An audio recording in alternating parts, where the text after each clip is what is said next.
আসসালামু আলাইকুম। সপ্তম শ্রেণীর প্রিয় শিক্ষার্থীবৃন্দ, আশা করি সবাই ভালো আছো। সবাইকে অনেক অনেক প্রীতি ও শুভেচ্ছা জানাচ্ছি। আজকের গণিত ক্লাসে আমরা সমাধান করব অনুশীলনী 1.1 হতে অনুশীলনী 1.1 এর টেক্সট বইয়ের সমস্যাগুলো সমাধানের পর আমরা অনুশীলনী 1.1 এর কিছু অতিরিক্ত সৃজনশীল প্রশ্ন তৈরি করে সেগুলো সমাধান করব। আশা করি তোমরা সাথেই থাকবে। সেই সাথে যদি সপ্তম শ্রেণীর অন্যান্য ক্লাসগুলো তোমরা দেখতে চাও তাহলে এই চ্যানেলের প্লে লিস্টে প্রবেশ করে তোমরা অন্যান্য ক্লাসগুলো দেখে নিতে পারো। প্রিয় শিক্ষার্থীবৃন্দ, চলো শুরু করা যাক আজকের ক্লাস। ডিয়ার ভিউয়ার্স, আমরা অনুশীলনী 6.1 এর 1 থেকে 10 নং প্রশ্ন লঘিষ্ঠ আকারে প্রকাশ করব। 1 থেকে 10 নং প্রশ্ন বলা আছে লঘিষ্ঠ আকারে প্রকাশ করো। 1 নম্বর প্রশ্নটি হচ্ছে, আমি 1 নম্বর প্রশ্নটি শুরুতে সমাধান করছি। এখানে দেওয়া আছে a স্কয়ার b ডিভাইডেড হচ্ছে a কিউব c। লঘিষ্ঠ আকারে প্রকাশ করার জন্য আমাদের শুরুতেই যে কাজটি করতে হবে, আমাদেরকে এখানে যদি ভাগ যায় সেই ক্ষেত্রে আমাদেরকে লব ও হরকে একই সংখ্যার দ্বারা ভাগ গেলে ভাগ প্রক্রিয়া সম্পন্ন করতে হবে। এই জন্য আমরা শুরুতেই একটু আলাদাভাবে লেখার চেষ্টা করব। উপরে দেওয়া আছে এখানে a স্কয়ার b দেওয়া আছে, নিচে a কিউব দেওয়া আছে। আমরা একটু a স্কয়ার আকারে সাজাই, তাহলে এখানে আরেকটি a থেকে যাচ্ছে। আর মিল করার জন্য এখানে a স্কয়ার নিয়ে এখানে a নিচ্ছি, আর নিচে a c এটা থাকছে। এবার আমরা যদি ভাগ করি তাহলে a স্কয়ার আর a স্কয়ার কাটা যাচ্ছে, তাহলে উপরে থাকছে b এবং নিচে থাকছে ac। এটি মূলত লঘিষ্ঠ আকার। এরপরে আমরা 2 নম্বর প্রশ্নটি সমাধান করব। 2 নম্বর প্রশ্নে এখানে দেওয়া আছে উপরে a স্কয়ার bc, নিচে দেওয়া আছে এখানে a b স্কয়ার c দেওয়া আছে। এটিও আমরা অনুরূপভাবে ভাগ করার জন্য সহজভাবে সাজিয়ে নিব। এখানে a একটা দেওয়া আছে, এই দুইটা a কে আমরা একটা আকারে লিখলাম, আর এখানে b একটা c একটা দেওয়া আছে, আমি লিখে নিচ্ছি। তাহলে নিচে হচ্ছে a একটা আছে, b স্কয়ার আছে, এটা আমরা ভাঙিয়ে নিলাম b ইন্টু b স্কয়ার, আর এখানে c আছে, c থাকবে। এবার আমরা দেখব কোনটি দ্বারা ভাগ করা যায়। এই একটা a দ্বারা a আমি ভাগ করে দিলাম, কেটে দিলাম, আর এখানে একটা b এর সাথে একটা b কেটে দিলাম। এরপর আমরা এই c কে c দ্বারা কাটতে পারি, ভাগ করতে পারি, তাহলে এখানে থাকে না, উপরে থাকে শুধু a, নিচে থাকছে শুধু b। এটি হচ্ছে মূলত উত্তর। 3 নম্বর প্রশ্নটিতে এখানে লব রয়েছে x cube y cube z cube, নিচে আছে x square y square z square. এবার আমরা যে কাজটি করব, এখানে যেহেতু নিচেরগুলো স্কয়ার, উপরেরগুলো স্কয়ার আকারে আমরা সাজিয়ে নিতে পারি।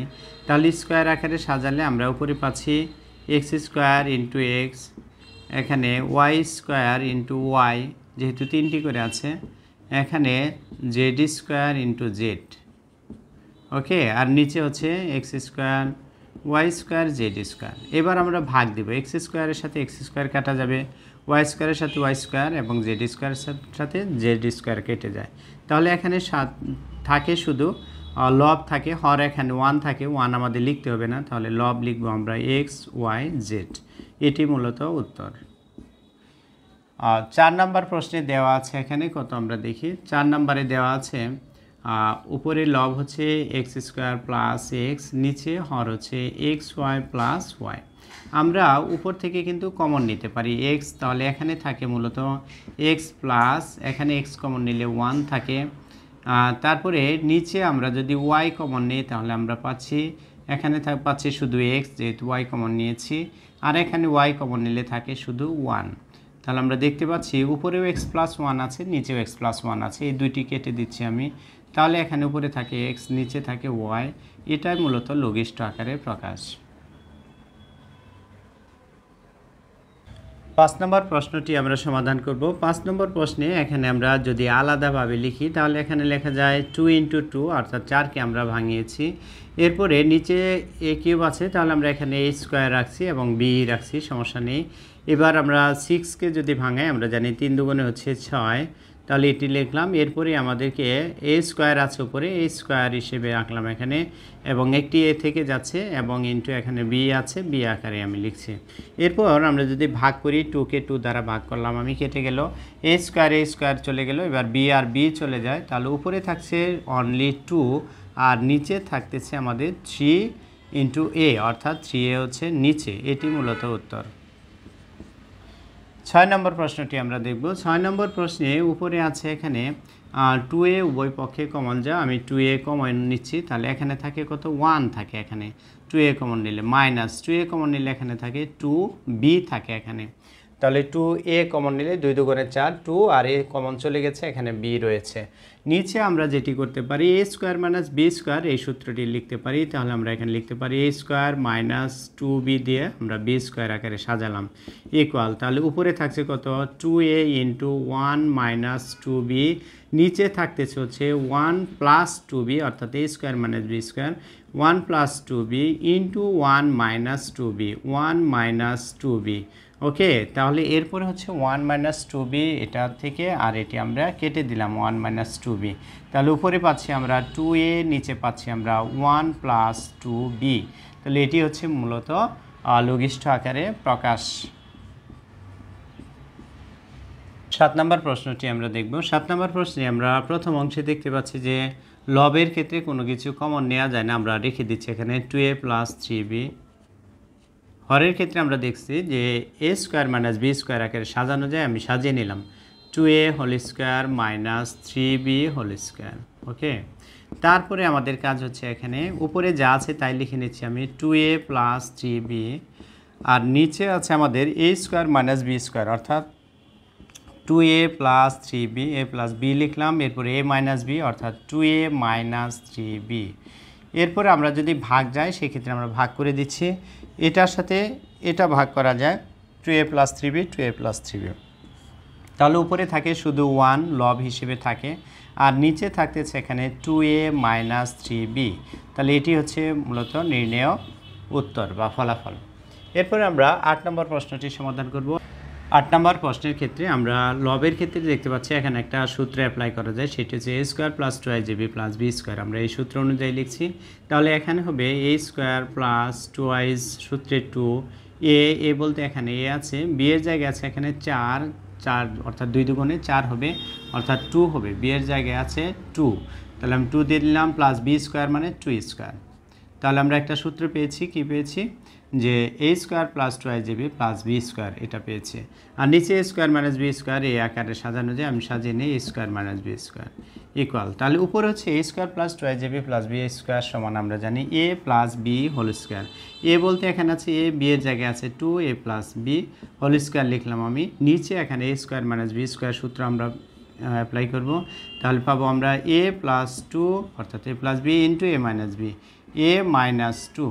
এবার আমরা দেখব যে এখানে a প্লাস 2 উপরে 2টা আছে, নিচে একটা আছে, আমরা কেটে দিতে পারি, অথবা আমরা আরেকটু ভেঙে লিখতে পারি যে a প্লাস 2 এখানে একটা লিখলাম আমি, আবার ভাঙে লিখলাম a প্লাস 2, যেহেতু এখানে হোল স্কোয়ার আছে এই জন্য আমরা a প্লাস 2কে দুইটি অংশে ভাগ করে লিখলাম, নিচে আছে a প্লাস 2 আবার a মাইনাস 2 এটি রয়েছে। এবার আমরা a প্লাস 2 এবং a প্লাস 2 এটা কেটে দিলাম, তাহলে উপরে থাকতেছে কত, উপরে থাকছে a প্লাস 2 আর নিচে থাকছে a মাইনাস 2, এটি হচ্ছে উত্তর। 9 নম্বর প্রশ্নের ক্ষেত্রে আমরা লবের ক্ষেত্রে দেখতে পাচ্ছি a square minus b square আকারে আসতে আমরা লিখে দিই a plus b into a minus b, আর এখানে নিচে রয়েছে a প্লাস b অর্থাৎ x প্লাস y দুইটা রয়েছে, যেহেতু হোল স্কোয়ার আমরা দুইটি আলাদা করে লিখলাম x প্লাস y। ওকে, তারপরে কাজ হচ্ছে আমরা কেটে দিব, এটা x প্লাস y কেটে দিচ্ছি, তাহলে উপরে থাকে x মাইনাস y, নিচে থাকে x প্লাস y, এটি হচ্ছে মূলত উত্তর। নেক্সট 10 নম্বরটা আমরা কি দেখতে পাচ্ছি, এখানে মিডিল টার্মের একটি রুলস পড়েছে, আমরা এটা দেখতে পাচ্ছি লবের ক্ষেত্রে এবং হরের ক্ষেত্রে, দুই ক্ষেত্রে আমরা এখানে লিখতে পারি যে x স্কোয়ার 3 × 5 = 15, তাহলে আমরা লিখলাম প্লাস 5x, তারপর হচ্ছে মাইনাস 3x মাইনাস 15। দ্বিতীয় ক্ষেত্রে আমরা যেটা করতে পারি 20 আছে, আমরা 4 × 5 = 20 এটা আকারে লিখতে পারি x square plus 5x plus 4x plus 20। আমরা এবার একটু মিলিয়ে দেখব যে আমাদের মিডিল টার্মের যে শর্ত এটি ফিল আপ করেছে কিনা, তাহলে সেই ক্ষেত্রে আমরা দেখতে পাচ্ছি এখানে মাঝখানে 5x থেকে যদি 3x আমরা বিয়োগ করি তাহলে 2x পাই, 5 আর 3 গুণ করলে আমরা 15 পাচ্ছি অর্থাৎ মিলে গেছে। দ্বিতীয় ক্ষেত্রে আমরা যদি 5x আর 4x যোগ করি তাহলে 9x পাই, এবং যদি গুণ করি 5 আর 4 তাহলে 20 পেয়ে যাচ্ছি, তাহলে আমাদের যে মিডিল টার্মের শর্ত এটা পূরণ হয়েছে। লবের ক্ষেত্রে দেখতে পাচ্ছি এখানে এক্স কমন যায়, আমি এক্স কমন নিলাম, তাহলে এখানে থাকে এক্স প্লাস 5, এখানে -3 কমন যায়, তাহলে এখানে থাকে এক্স মাইনাসে প্লাস 5, 3 5 15, এই জন্য 5। তারপরে নিচে যদি এক্স কমন নেই থাকে এক্স প্লাস 5, আর এখানে যদি +4 কমন নেই তাহলে এখানে থাকে এক্স প্লাস 4 5 20, অর্থাৎ 5 থাকে ইকুয়াল। তাহলে এখানে আমরা যেটি করব সেটি হচ্ছে যে এক্স প্লাস 5 উভয় পক্ষে এটি আমরা কমন নিয়ে নিচ্ছি এক্স প্লাস 5, আর নিচে দেখতে পাচ্ছি এখানে আছে এখানে আছে এক্স মাইনাস এখানে আছে 3, আমি কমন নিয়ে নিলাম। হরের ক্ষেত্রে দেখতে পাচ্ছি এক্স প্লাস 5 উভয় পক্ষে আছে, আমি কমন নিয়ে নিচ্ছি এক্স প্লাস 5, এখানে থাকতেছে এক্স প্লাস 4।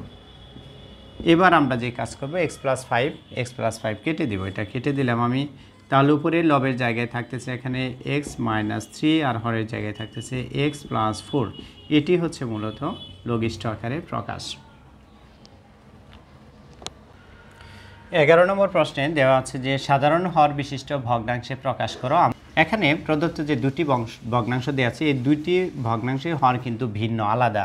আমাদেরকে সমাধানে করতে হবে যেটি যে দুটি ভগ্নাংশের হর যেন একই হয়, এইভাবে সমাধান করলে আমরা উত্তর পেয়ে যাব। তাহলে 11 নম্বর প্রশ্নটি আমি শুরুতে সমাধান করছি, তাহলে 11 নম্বর লিখি আমি সমাধান। শুরুতে আমরা লিখে নিব প্রদত্ত ভগ্নাংশ দুটি, প্রদত্ত ভগ্নাংশ দুটি, তাহলে একটি হচ্ছে a ডিভাইডেড বাই বিসি এবং আরেকটি হচ্ছে a ডিভাইডেড বাই এসি। এখন আমাদের কাজ হচ্ছে যে হর আছে এখানে দুইটি, এই হর দুটি লসাগু নির্ণয় করতে হবে।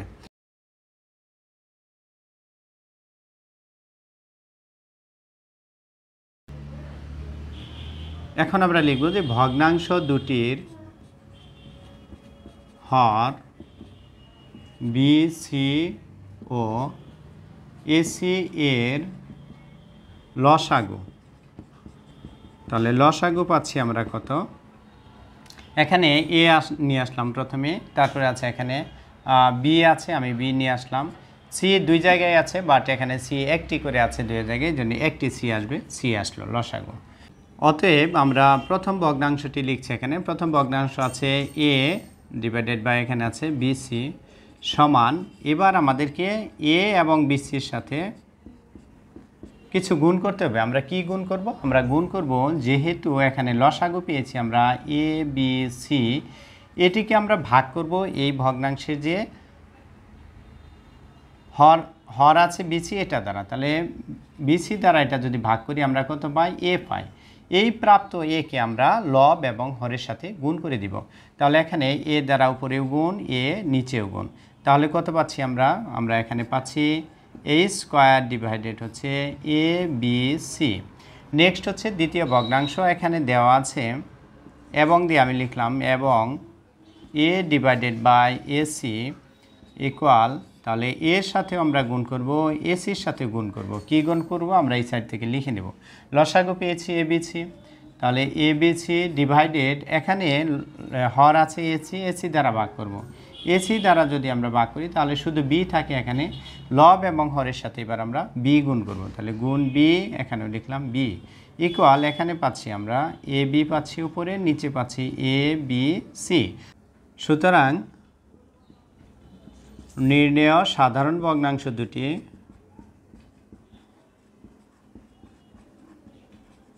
সাধারণ হর বিশিষ্ট ভগ্নাংশদ্বয়, দ্বয় মান হচ্ছে দুটি, তাহলে একটি পেয়েছি আমরা A square divided by A B C, অপরটি পেয়েছি আমরা A B divided by A B C.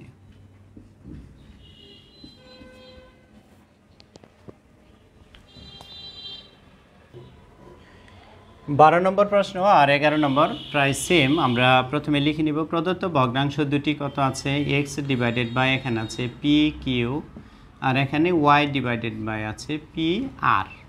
এবার আমরা ভগ্নাংশ দুটির হর কত আছে পি কিউ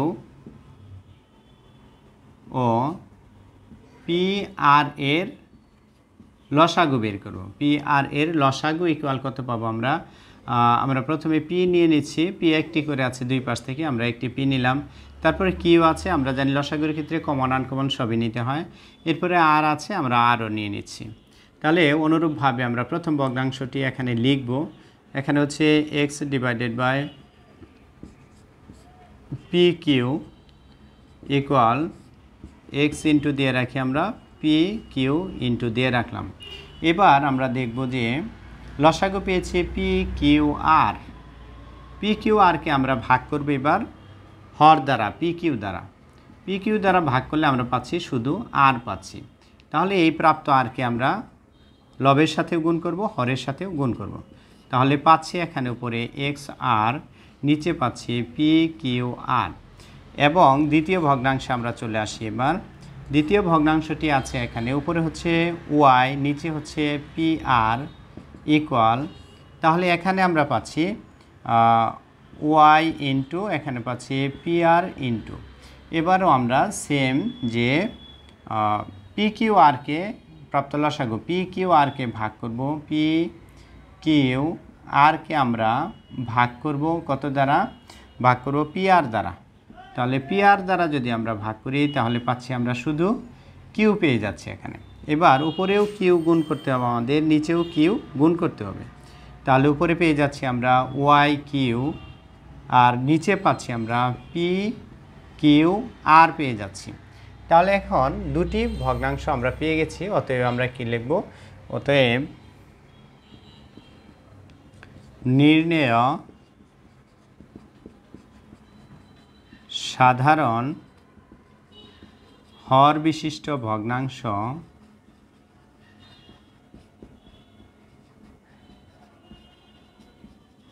এরপরে লিখলাম দয়। নির্ণেয় সাধারণ হর বিশিষ্ট ভগ্নাংশ দয় একটি লিখব, উপরে হচ্ছে X R divided by P Q R, অপরটি হচ্ছে Y Q divided P Q R, অর্থাৎ একই হর হয়েছে, এই জন্য আমরা বলছি এটাকে সাধারণ হর বিশিষ্ট। তাহলে এটি মূলত হচ্ছে উত্তর। প্রিয় শিক্ষার্থীবৃন্দ, আজকের মতো এখানেই ক্লাসটি শেষ করছি। আশা করি পরবর্তী ভিডিও পাওয়ার জন্য আমার এই চ্যানেলটি সাবস্ক্রাইব করে রাখবে এবং ভিডিওতে একটি লাইক দিয়ে আমাকে আরও বেশি অনুপ্রাণিত করবে, এই আশা রেখে এখানেই ক্লাসটি শেষ করছি। আল্লাহ হাফেজ।